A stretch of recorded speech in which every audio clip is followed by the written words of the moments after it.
So, for the second time, I managed to sit down and watch the Marvel special presentation of Punisher One Last Kill. All right, guys, I have mixed emotions about this special.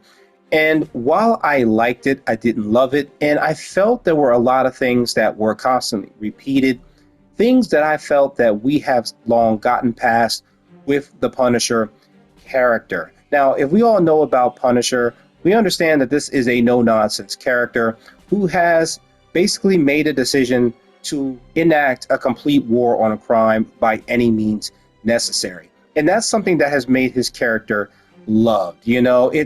It's the fact that you know that there are all these heroes that have all these morals and restrictions. And when you take characters like Wolverine, Moon Knight, and the Punisher, these characters who are willing to be the anti-heroes, to do the hard and dirty work that some of the heroes are unwilling to do, you can't help but in some part of your heart and mind love it. It really makes you feel satisfied when you see the bad guys get exactly what they deserve.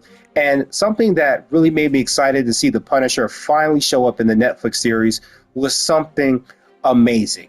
When he finally makes his debut in Daredevil season 2 on Netflix, it was a real good breath of fresh air, and he operated as a good foil to Daredevil. Around this time, it was just an iconic comic book wars that was going on in entertainment, man. No one can deny Marvel was doing their thing with Captain America Civil War. DC was doing their thing with Batman v Superman. And then also in the Marvel universe, we got Punisher and Daredevil to go at it. And it wasn't just the idea of these movies and these TV shows that were happening. It was the clash of ideologies between these characters and their respective universes. They all thought they were right. They all had valid reasons for being right. And you had a very hard time with deciding which side you were going to stand on. When we finally see Punisher and Daredevil on that rooftop having that argument of ideologies, you just couldn't help but to realize that both sides had a legit point. It was like watching a Twitter fight in live action. The understanding that in this universe, we have all these fantastical superheroes like Captain America and Iron Man saving the world. And on the other side of the universe, you have a talking raccoon and a talking tree. And then somewhere else in the universe, you have a man who's learning how to use magic for the first time. When you're down on the dirt with these street level heroes, you tend to love that a little more. And when you see these two having this argument, like I said, you have a hard time seeing which side is right and seeing which side is wrong. I love the scene where both of them are having this argument, and Punisher makes this argument to Daredevil. It stinks. It's a sewer. It stinks and it smells like shit, and I can't get the stink out of my nose. I think that this world, it needs men that are willing to make the hard call. That's what I think. I think you and me are the same. You know it. Only I do the one thing that you can't. You hit them and they get back up. I hit them and they And throughout the season, you see both of these two are just going off on their own actions, doing what they believe is right. And every time you see one character do something heinous or real good fitting, you wish that the other character would take that road as well at some point in time. When it comes to the very end of Daredevil season 2, we find out exactly why Frank is pushing himself so bad to go after the people that killed his family. You see, it wasn't a random act, as Samantha Reyes, someone we've seen in Jessica Jones, who was a DA, as well as the mysterious blacksmith, who was also an officer that worked alongside Frank Castle overseas, are responsible for the deaths of his family. You see, there was a sting operation in order to catch this blacksmith. And when Reyes decides to enact the raid in the park, she does not clear out the park. She allows the people to stay there, even with the various gang members. And unfortunately, because there are so many rivals in one area, a shootout occurs, leading to the untimely death of Frank Castle's family. And we see that he pushes himself to the extreme to get the vengeance that they deserve, even being willing to kill the DA as well as the blacksmith that he served under. Eventually, we would get Punisher season 1 on Netflix. And it was a pretty nice continuation of the story, seeing Frank being so reluctant to get back out there, feeling like he had got his justice. However, he finds out more from Microbe, and throughout this series, in the very beginning of this season, we see that he actually takes out a fraction of the Nucci family. He manages to kill a lot of them in episode 1. And as the series goes on, you see that Frank also had been around the country killing multiple people that were responsible for the deaths of his family. And to see this go further, that not only were they responsible, he also finds out that William Rawlins, aka Agent Orange, was also in on the act, as Frank had betrayed him in a mission overseas, and he decided to come up with a plan to push the events of Frank's family's death.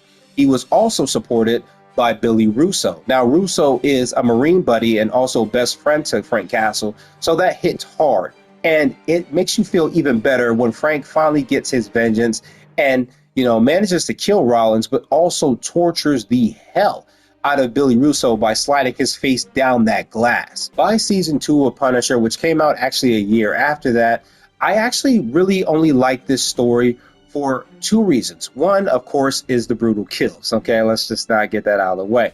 But I also really like the fact that in this story, Frank develops this strong connection with this young girl named Amy. You see, Amy was hired by someone to take some pictures of an individual, and however, this pisses off that individual, and unfortunately, that puts her in the sights of multiple assassins as well as the Pilgrim, someone who is completely as brutal as Frank is. He just has less of a code than Frank does. But one of the things I really loved was the connection between Frank and Amy. The fact that Amy is almost like the daughter that he lost, right? The way that he's able to train her up, teach her how to fight, but how he also tries to protect her from making the very hard choices, such as when she thinks she kills this man in the hallway.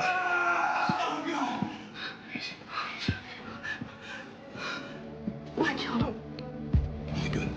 I killed him. No, you just shot him. The ending of that season kind of made me very happy, especially with the way it all comes full circle, with him kind of acknowledging that Amy kind of changed his life and helped influence him to go full Punisher. By the end of the season, we see Madani does reach out to him, and he denies working for her in the CIA, with him choosing to fully don on the Punisher mantle. And that final scene of him going into those gang members and just having that iconic comic book strip shot of him just taking out all the criminals was pretty awesome. Now, we wouldn't see the character for a very long time until Daredevil Born Again Season 1. Now, his character only had 2 reasons for being there, even though he was well welcome.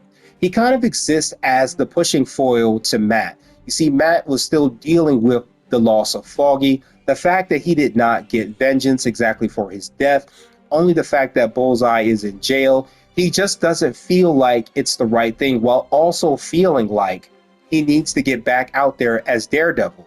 But in some form or fashion, he doesn't feel worthy. And I like how Frank pushes him to remember the lives that were lost and remember the differences that he could make, and to stop trying to find a reason to seek permission and to just get out there and do it, to keep Foggy's memory alive, to lean into his death and kind of use it as motivation and fuel to fight for the right thing, the way that Frank does whenever he thinks of his children. And that's kind of what he's only there for. However, he does have a moment where he teams up with Matt against the Punisher cops. And I like how the idea of this is these are fanboys to him, something that he does not want to take credit for at all. And this is evident when he actually goes after the Punisher cops and eliminates a good fraction of them. And he still is struggling with the loss of his family, as the Punisher cops kind of respect him and want him to join them. But he tells them that they don't understand the pain that he goes through, realizing the way that he's shedding tears is he's still caught up on their losses, and the loss of his family still motivates him to get out there, even though he has to stay in that place. We do see that he does end up in Fist Dungeon, and that would be the last time we see him as he manages to escape.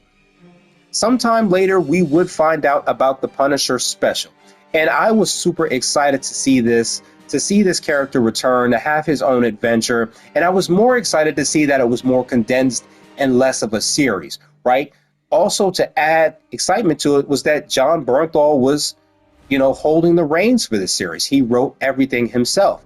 And it goes to show how much not only does Jon Bernthal understand this character, he definitely loves the character. He relates to him on such a strong level, and that's very hard to find.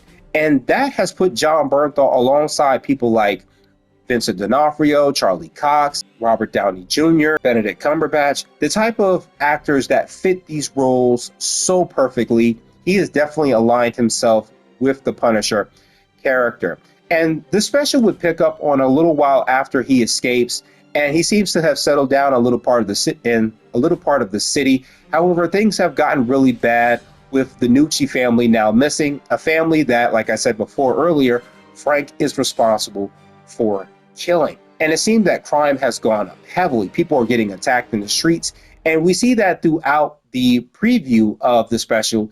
Frank really doesn't want to get back out there. Now, I struggled with understanding this because I felt that after season 2, he kind of fully leaned into being the Punisher, and it felt like this would rehash that, and it didn't necessarily need to do that. And I also like that this would also be adapting the Welcome Back Frank comic, a comic that I wasn't exactly sure about reading, but when I looked into the series, I saw another video where someone had talked about it, and I decided to go back and read that comic, and it was actually pretty extensive. You know, it was pretty awesome to see the character come back from being a while away, and it kind of mirrored this story a little bit. So throughout this special, like I said, Frank is just trying to live a regular life, and I like how the character is somewhat known by some of the people in the streets. There are some people who are afraid of him, some kids that even know him as well, and there are some shopkeepers that recognize him and give him respect and acknowledge that some of the things that he did was right, while also recognize some of the things he did caused more drama than necessary. And like I said, I didn't like the idea that Frank still struggles with the losses here. We see that he still has a lot of visuals of the soldiers that he lost. He has visuals of Curtis, who I thought was dead, but turns out he may not be, and we'll get back to why I think that.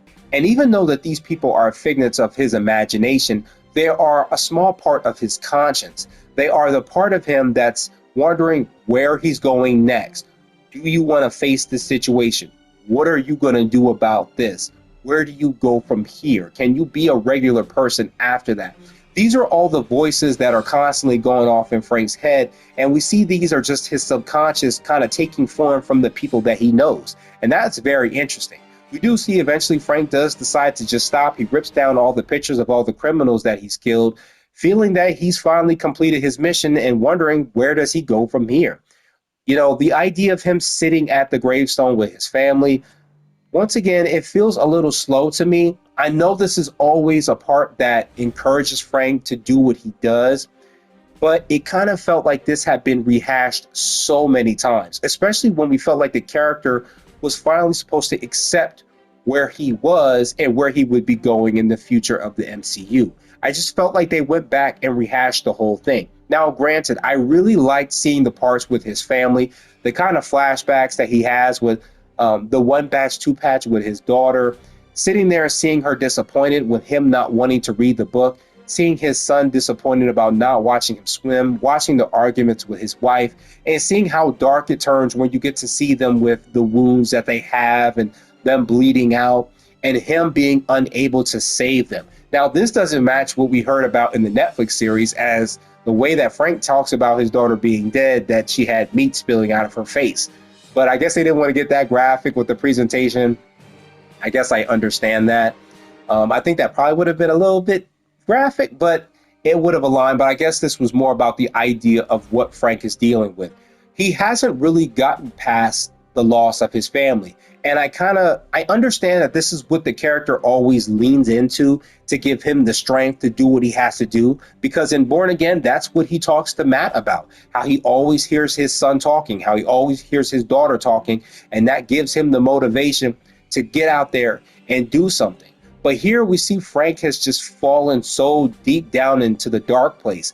And I just wanted this character to be past that. I just wanted him to be finished with it. However, even though Frank has no need of wanting to get out there and do this anymore, he unfortunately is approached by Ma Nucci. Ma Nucci, however, in the comics, this character is vicious, man. Now, in the comics, Ma Nucci becomes one of the craziest villains that Punisher has to deal with. She does lead the Nucci family, and when all else fails and Frank manages to kill most of her family, she decides to go after him herself. However, Frank manages to lead her and her people into a zoo, And it's crazy because during that scene, she is almost eaten alive by a pair of polar bears who rip off both her arms and her legs, as well as a portion of her scalp. Despite all this, her position in the family still gives her massive power. She's still able to control most of the people in the family, and she still sends a lot of them after Frank. And it's just a pretty crazy comic. Make sure you guys get a chance to read it. Here, her story is really no different. You know, she doesn't have all the missing limbs, but she is somewhat paralyzed. And we see that she makes the decision to go after Frank, putting a bounty on his head for the death of her family. And you see Frank is almost lost at first until she starts to name each of the Nucci members: Benny, Bobby, Carlo. And what's interesting that really made it hard for me to identify with her character is that as she's explaining died and why, she's giving these legit reasons as to why the audience feels like these people should have died, right? I do feel like the antagonist has to feel like their position is right. The audience has to, in some form or fashion, kind of sympathize with her reasoning. I didn't really feel that here. Like, she talks about the fact that Benny should have died a long time ago. So when he gets shot by Frank, I was kind of like, okay, well, you talked about him like he deserved to die. And then when she talks about her son Benny and how he was a corrupt police officer who was solving a lot of crimes, more likely he was making more crimes than he was solving them, which made him a better police officer, I didn't feel bad when Frank killed him. The same thing she said about Carlo. When he said that there was rumors, plural, not rumor, but rumors, that he had been doing a lot of heinous things to children, when Frank kills him, I don't feel bad about it. The only thing about it is that you sense the emotional connection in the moment of what she has with her son. And when she decides to come after Frank at the exact same time that he came after her, which was 647, you kind of understand why she's pushing so hard. I like the idea of something so simple as, 647, he killed her son, so 647 is when she's going after him. I kind of like that kind of match that went with that. It kind of made her character more methodical and much more dark. Now, here's the deal that made it really hard for me to connect. Like I said, Frank has always been a methodical character. He's always been the type of guy who's watched his prey and stalked them as much as he can, learning about as many details as possible. And we see this in, the first time we meet the Punisher in Daredevil season 2, when he kills Grotto. He talks about how Grotto killed this innocent woman who was in wrong place, wrong time. Something that Matt didn't know, something that Grotto swore up and down nobody found out about. For Frank to be that anal with the people that he's going after, she couldn't be surprised or even somewhat argue about the fact that these men were going to die by his hand, especially since the Nuccis were part of the death of his family. That was another thing I had an issue with.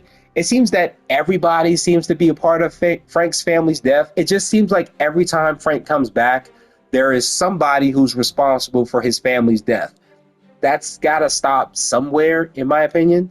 But where this special does well are the kills. When Frank finally decides to tap into the Punisher persona and he starts taking out all these guys, it feels warranted, it feels worthy, it feels accomplished. You love seeing Jon Bernthal as Frank Castle just mowing down all these people.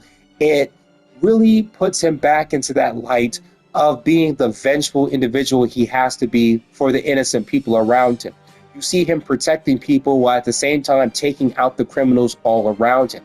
Almost being a one-man army, he's not able to kill everybody, but he puts up a decent enough fight that you realize that if he wanted to, he could have killed almost all of them. The moments where he has these very kind of funny kills that are pretty awesome to see, like where the one guy kills the one guy accidentally with the axe and he knocks him down on the axe, I kind of chuckled a little bit. It really just worked as a combat scene. And this is something that I really like about a special like this, is that you don't have to spend a whole crap ton of money to make it work. You just kind of get the same guys over and over again to recycle and then just show Frank killing them in multiple ways, and it may do well. Hopefully this presentation kind of is starting in a way to possibly get a Punisher season 3. I just don't think it needs to be as long. We'll get back to that at the very end of my review. I do like, leading up to this, that we also get the involvement of Karen Page. Now, this was something that was minor, as she is not really there, and this is what I talked about with the figment of Curtis being a figment of Frank's imagination. Karen is also a figment of Frank's imagination, but she kind of pretty much is the truth talking to him. Before the events of the fight, she really kind of lets him know you were never going to be the father and the husband you thought you were. He said, being the soldier overseas, life made more sense. And what did you think was going to happen? That you were just going to come back here and be a regular person? And I like that this is the part of Frank's mind that's coming to terms with the fact that he may have always been screwed up like this. It may not have been, his family's death may have been a catalyst, but it would have been harder for him to go back to being a normal man. Even during the events of season 2 of Daredevil, he even talks about when he was on his way home, he was somewhat scared because he didn't know how he was going to adapt to regular civilian life after being overseas and doing the things that he had to do. As he became so numb to it, it became what he always known. And having Karen be the one to tell him the truth about himself was something that was very well welcome, something that he had created a nice intimacy with Karen. They had become very close. So it made sense that the figment of his imagination with Karen would be saying the same thing that Karen might say to him. I do like the way that it ends, but I also have an issue with it as well. But as I took time to think about it, it seemed to make more sense to me. So we do see that Frank decides to go save the family that we seen in that coffee shop, having a somewhat emotional connection with the daughter that the shopkeep does have. Seeing him decide to go save them as opposed to going after Manucci made sense and more solidified Frank as the anti-hero he needs to be in this universe.